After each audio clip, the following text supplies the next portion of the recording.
Peranan Ibu Hediana di organisasi Asian Women Shelter ini apa? Mhm. Saat ini tugas saya banyak. Seperti staff-staff lain, kita semua what you call it, take turn untuk crisis line. Semua orang harus menjawab crisis line selama 4 jam seminggu atau lebih. Saya juga memimpin support group setiap Tuesday night, setiap Selasa malam. Saya juga menyediakan interpretasi untuk bahasa Indonesia untuk klien-klien yang orang Indonesia. So from English to Indonesia and Indonesia to English. Tugas saya yang utama itu adalah koordinator untuk anti-trafficking program. Trafficking itu adalah komponen lain di dalam Asian Women Shelter. Apakah itu termasuk domestic abuse juga? Trafficking is not domestic abuse, but it is related to violence against women. Banyak orang mengira trafficking itu hanya berhubungan dengan sex trafficking.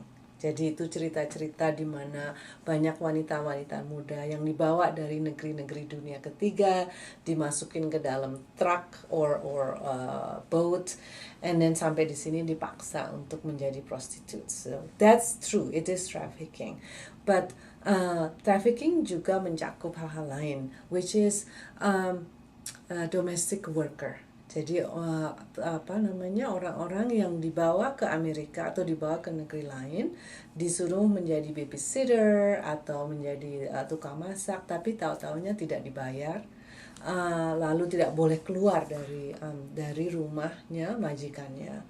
Banyak juga kasus-kasus di mana orang-orang jadi lelaki wanita dibawa ke sini untuk bekerja di restoran atau di hotel atau di perkebunan, tapi lalu tidak dibayar dan mereka tidak bisa mengeluarkan diri atau meninggalkan tempat pekerjaannya karena paspornya atau paspor, visa dan dokumen-dokumennya dipegang oleh majikannya. So that's my main job. I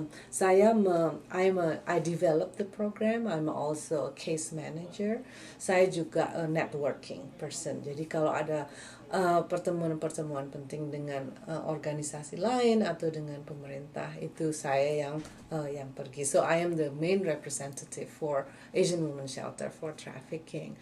Nah, untuk kasus trafficking itu, Asian Women Shelter bekerja sama dengan 2 organisasi lain, terutama our attorneys, lawyer-lawyer kita at Asian and Pacific Islander Legal Outreach, APILO. Dan juga another organization yang namanya NARICA. NARICA itu khusus provide services for South Asian communities. Nah, together we are AATC, Asian Anti-Trafficking Collaborative. AATC sendiri itu setahun itu kasusnya kira-kira sampai 100 atau lebih. Nah, yang datang ke saya itu tidak sampai 100. Jadi biasanya itu lewat attorney kita dulu. Mereka yang akan melihat masalah-masalah legalnya. Kalau ternyata klien itu memerlukan tempat tinggal, memerlukan bantuan berurusan dengan negara dan tidak ada yang membantu, barulah attorney kita telepon saya, lalu saya yang membantu klien-klien kita itu.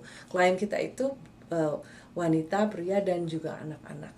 Kalau di Asian Women Shelter kita hanya menerima atau bisa membantu yang perempuan saja. Tetapi yang laki-laki kita bantu juga sebagai non-shelter client. Jadi mereka tidak tinggal di shelter, mereka tinggal di tempat lain. Mungkin shelter for men, tapi mungkin juga acap kali mereka tinggal dengan teman-teman yang mau menolong mereka. Jadi belum tentu semua tinggal di shelter. Gitu.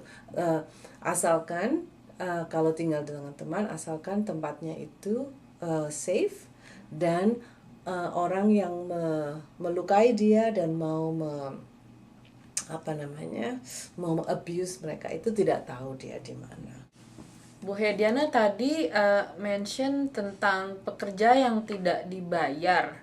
Apakah itu maksudnya perbudakan atau gaji tidak digaji dengan sesuai dengan janji atau gimana itu, Bu? Yeah, thank you for asking. So let me just clarify. Actually, what happened itu ada spektrumnya, gitu. Ada spektrum di satu sisi itu ada yang tidak dibayar sama sekali. Terus dokumen-dokumennya diambil. Jadi mereka itu seperti di penjara. Tinggal di basement, tidak boleh keluar, bekerja dari subuh sampai tengah malam, ada yang begitu. Ada juga yang dibayar, tapi dibayarnya sedikit, gitu. Jadi kalau janjinya, kalau biasanya let's say $200 sebulan, tapi dikasihnya tuh 100, 100, 100, jadi tidak dikasih gaji penuh. Tetapi on top of that, mereka itu jam kerjanya itu sama aja dari subuh sampai tengah malam.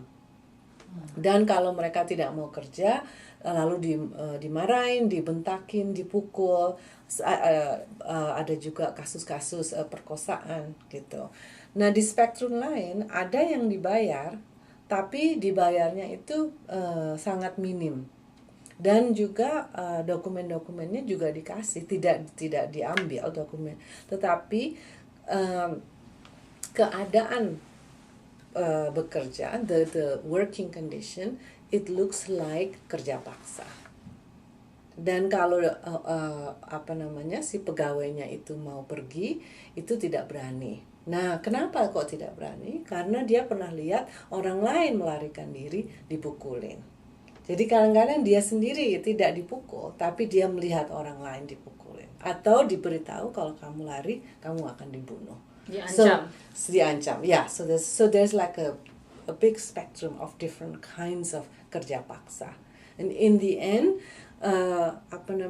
what you wanna look at for anti-trafficking itu adalah kerja paksa. Dan kira-kira yang umum pekerjaan apa itu, Mbak? So it's kerja restoran, domestic worker yang di rumah tadi jadi tukang masak, babysitter, kerja di hotel yang membersihkan hotel, kerja di agraria yang di perkebunan, dan of course prostitution.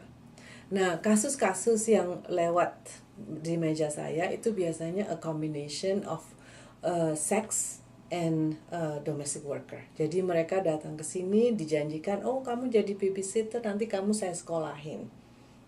Nah, di dalam imajinasinya orang-orang itu, mereka pikir ya kerja biasa, mungkin 8 jam sehari, lalu pergi sekolah. Tapi ternyata enggak, mulainya pagi-pagi udah mulai, selesainya setengah malam, harus nggak dikasih makan, nggak boleh keluar. Terus mungkin majikannya punya restoran, dia harus kerja di restoran, kalau bikin salah dipukul, so it's a mix of abuse and trafficking, dan ada juga kasus-kasus perkosaan. So it's a mix of sex and domestic worker and also domestic violence. Jadi Bu Hediana, when you said domestic worker, yang bawa mereka itu ke sini siapa?